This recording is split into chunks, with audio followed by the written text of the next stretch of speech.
नमः शिवाय। शिव पुराण के इस अध्याय में बुद्धेश्वर संहिता में महेश्वर का ब्रह्मा और विष्णु को अपने निष्कल और सकल स्वरूप का परिचय देते हुए लिंग पूजन का महत्व बताया गया है। नंदिकेश्वर कहते हैं, तदंतर वे दोनों ब्रह्मा और विष्णु भगवान शंकर को प्रणाम करके दोनों हाथ जोड़ उनके दाएं बाएं भाग में चुप खड़े हो गए।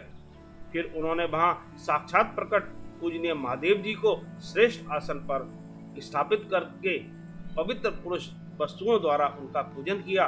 दीर्घ काल तक अविकृत भाव से सुस्थिर रहने वाली वस्तुओं को वस्तु पुरुष वस्तु कहते हैं और अल्प काल तक ही टिकने वाली क्षण भंगुर वस्तुएं प्राकृत वस्तु कहलाती हैं। इस तरह वस्तु के ये दो भेद जानने चाहिए। किन पुरुषों वस्तुओं से उन्होंने भगवान शिव का पूजन किया यह बताया जाता है। हार, निपुण, केयूर, किरीट, मणिमय, कुंडल, यज्ञोपवीत उत्तरीय वस्त्र, पुष्पमाला, रेशमी वस्त्र, हार, मुद्रिका, पुष्प, तांबुल, कपूर, चंदन एवं अंगूरू का अनुलेप, धूप, दीप, श्वेत छत्र, व्यंजन, ध्वजा, चबर तथा अन्यान्य दिव्य उपहारों द्वारा जिनका वैभव वाणी और मन की पहुंच से परे था, जो केवल परमात्मा के ही योग्य थे और जिन्हें पशु कदापि नहीं पा सकते थे, उन दोनों ने अपने स्वामी महेश्वर का पूजन किया। सबसे पहले वहां ब्रह्मा और विष्णु ने भगवान शंकर की पूजा की।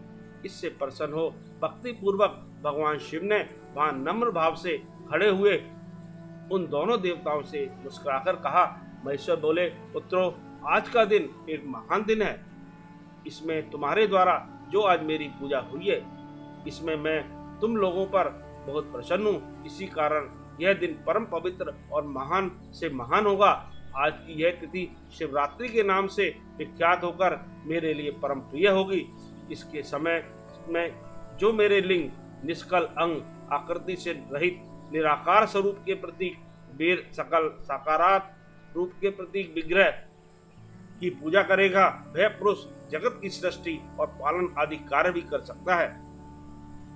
जो शिवरात्रि को दिन रात निराहार एवं जितेंद्रिय रहकर अपनी शक्ति के अनुसार निश्चल भाव से मेरी यथोचित पूजा करेगा, उसको मिलने वाला फल का वर्णन सुनो। 1 वर्ष तक निरंतर मेरी पूजा करने पर जो फल मिलता है, वह सारा फल केवल शिवरात्रि को मेरा पूजन करने से मनुष्य तत्काल प्राप्त कर लेता है। जैसे पूर्ण चंद्रमा का उदय समुद्र की वृद्धि का अवसर है, उसी प्रकार यह शिवरात्रि तिथि मेरे धर्म की वृद्धि का समय है। इस तिथि में मेरी स्थापना आदि का मंगलमय उत्सव होना चाहिए। पहले मैं जब ज्योतिर्मय स्तंभ रूप से प्रकट हुआ था, वह समय मार्गशीर्ष मास में आद्रात नक्षत्र से युक्त पूर्णमासी या प्रतिपदा है। जो पुरुष मार्गशीर्ष मास में आद्रा नक्षत्र होने पर पार्वती सहित मेरा दर्शन करता है अथवा मेरी मूर्ति या लिंग की झांकी करता है, वह मेरे लिए कार्तिकेय से भी अधिक प्रिय है।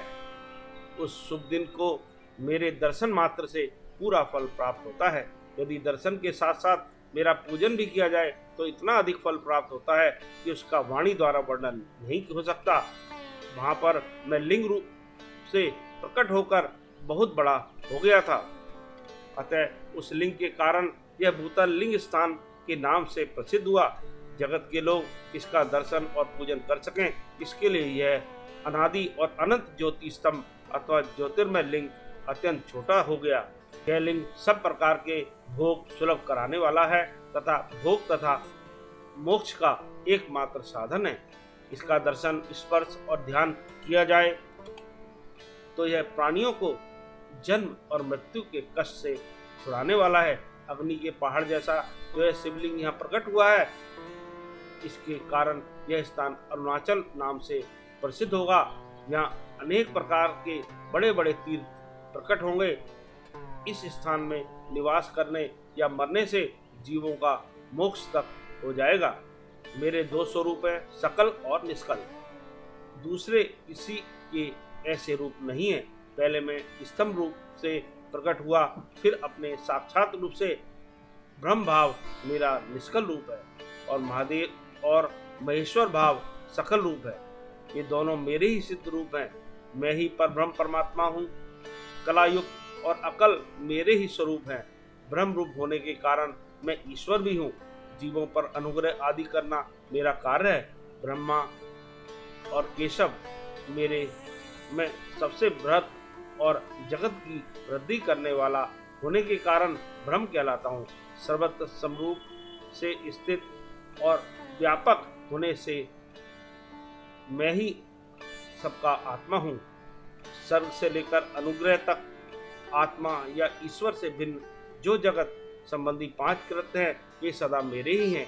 मेरे अतिरिक्त दूसरे किसी के नहीं, क्योंकि मैं ही सबका ईश्वर हूँ। पहले मेरी ब्रह्म रूपता का बोध कराने के लिए निष्कल लिंग प्रकट हुआ था।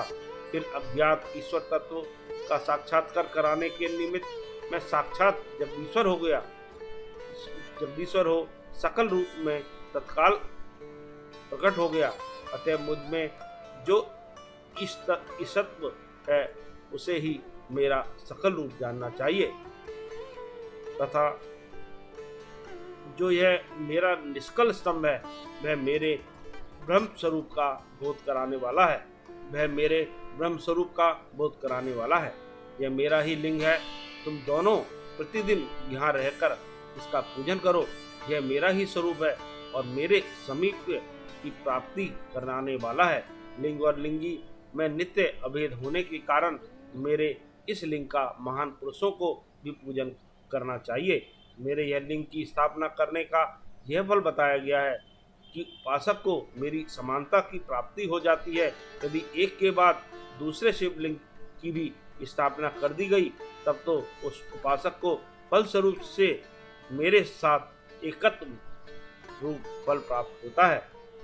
प्रधान तथा शिवलिंग की ही स्थापना करनी चाहिए। मूर्ति की स्थापना उसकी अपेक्षा गौण कर्म है। शिवलिंग के अभाव में सब ओर से मूर्ति युक्त होने पर भी वह स्थान क्षेत्र नहीं कहलाता। तीसरी महापुराण अध्याय समाप्त।